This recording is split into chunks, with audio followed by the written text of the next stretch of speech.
નમસ્કાર દર્શક મિત્રો, હું છું એડવોકેટ સોનલ બારિયા. આપ સર્વનું સ્વાગત છે મારી ચેનલ વિજ્ઞાનમાં. દર્શક મિત્રો, એક મિત્રનો પ્રશ્ન છે કે કાકા દ્વારા ભત્રીજાને કહી શકાય કે એક જે વિલ છે એ રજિસ્ટર વિલ દ્વારા એમને ખેતીની જમીન નામે કરી આપવામાં આવેલી, પરંતુ પછીથી જે કાકા છે તેમનું અવસાન થઈ ગયું અને જે ભત્રીજા છે એમનું અવસાન થઈ ગયું. તો હવે એમના જે વારસદારો છે ભત્રીજાના, તેઓ એ જમીનની અંદર વારસાઈ કરી શકે કે ન કરી શકે? તો ચાલો દર્શક મિત્રો, આજે આપણે આના વિશે સંપૂર્ણ માહિતી મેળવીએ. તો દર્શક મિત્રો, અહીંયા આગળ જે પ્રશ્ન કરવામાં આવ્યો છે કે કાકાએ વિલ, પરંતુ એ વિલ કેવી? તો કે એ રજીસ્ટર થયેલી છે, એટલે એ વિલને આપણે માન્ય ગણીશું. એટલે એના દ્વારા જે ભત્રીજો છે તેમને એમને ખેતીની જમીન આપેલી છે. તો જે ખેતીની જમીન છે તેની અંદર ભત્રીજાનું ઓલરેડી નામ છે જ, તો ભત્રીજાનું પણ અવસાન થઈ ગયું છે.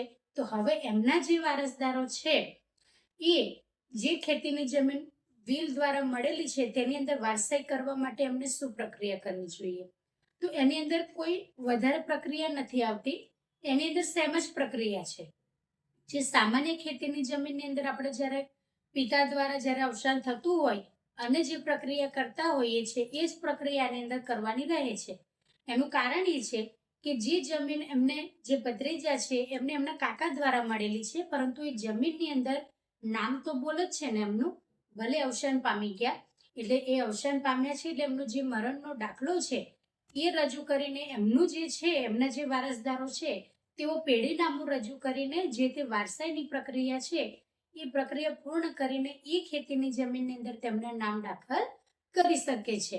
એનું કારણ એ છે કે જ્યારે તમને વિલ મળી હોય, પરંતુ વિલ જો રજીસ્ટર થયેલી હોય તો પછી એની અંદર કોઈ પણ પ્રકારનો વાંધો આવે નહીં. અને દર્શક મિત્રો, ક્યારેક એવું પણ બને કે જે વિલ છે એ વિલને આપણે કહી શકીએ કે પ્રોબિટ, એટલે કે એ વિલ સાચી છે એનું સર્ટિફિકેટ મેળવવાનું હોય. ક્યાંથી? તો કે કોર્ટમાંથી મેળવવાનું હોય છે. એટલે જે વિલ છે એનો પ્રોબિટ મેળવવા માટે કે આ વિલ સાચી બનેલી છે અને જે તે અમારો એની પર અધિકાર છે એ પુરાવા માટે તમે કોર્ટની અંદર જ્યારે પ્રોબિટ મેળવવા જાઓ ત્યાર પછી જ તમને એની અંદર જે પ્રોબિટ મળ્યા પછી જે તે જમીન છે તેની અંદર વારસાઈ દ્વારા જે તે વ્યક્તિનું નામ દાખલ થતું હોય છે.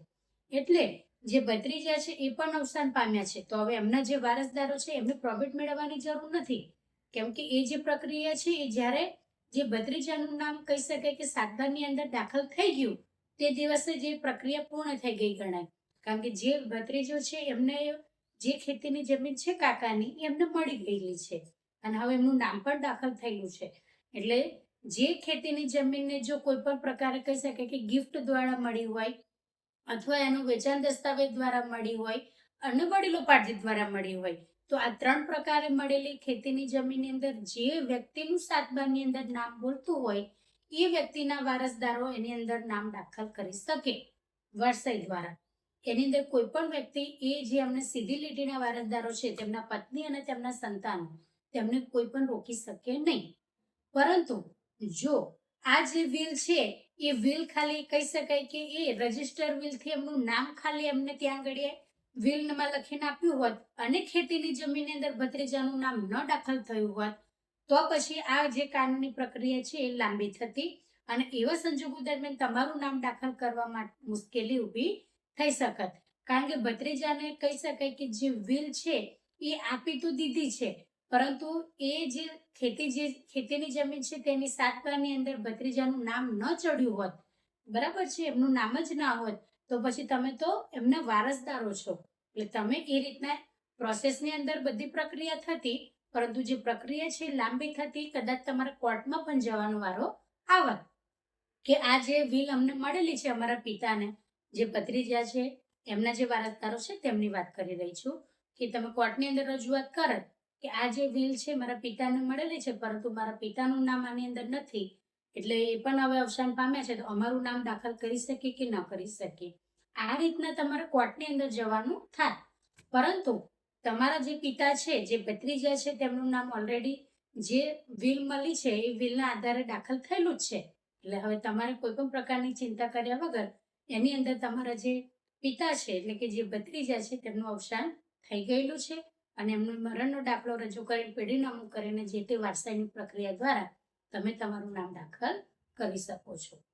એટલે દર્શક મિત્રો, જ્યારે કાકા દ્વારા, મામા દ્વારા કે કોઈના પણ દ્વારા તમને વિલના દ્વારા જ્યારે પણ આ રીતના કહી શકાય તેમ કે જો કોઈ જમીન આપવામાં આવી હોય તો એમની હયાતીમાં જ તમારે જે તે જમીન છે એની અંદર નામ દાખલ કરી દેવું જોઈએ. નહીતર પાછળથી જો ખાલી તમને વિલના દ્વારા લખીને આપે કે આ જમીન તારી, પરંતુ તમારું નામ એ ખેતીની જમીનમાં દાખલ ન થાય અને પછી તમારે પાછળથી કદાચ તમે ના રહે અને તમારા પરિવારવાળાને એની નામ દાખલ કરવું હોય તો પછી મુશ્કેલી ઊભી થઈ શકે છે. તો દર્શક મિત્રો, અઢળક પ્રશ્નો આવે છે પણ ઘણા બધા પ્રશ્નોના જવાબ નથી આપી શકતી, તે બદલ તમારે હું માફી માંગુ છું.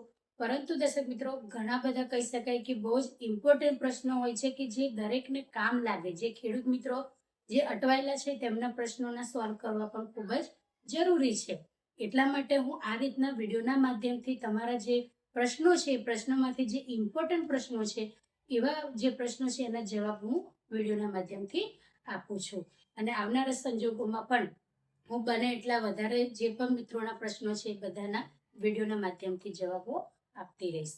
તો દર્શક મિત્રો, જો વિડીયો ગમ્યો હોય તો તેને લાઈક કરજો, શેર કરજો અને ચેનલને સબસ્ક્રાઈબ કરજો. જય હિન્દ, જય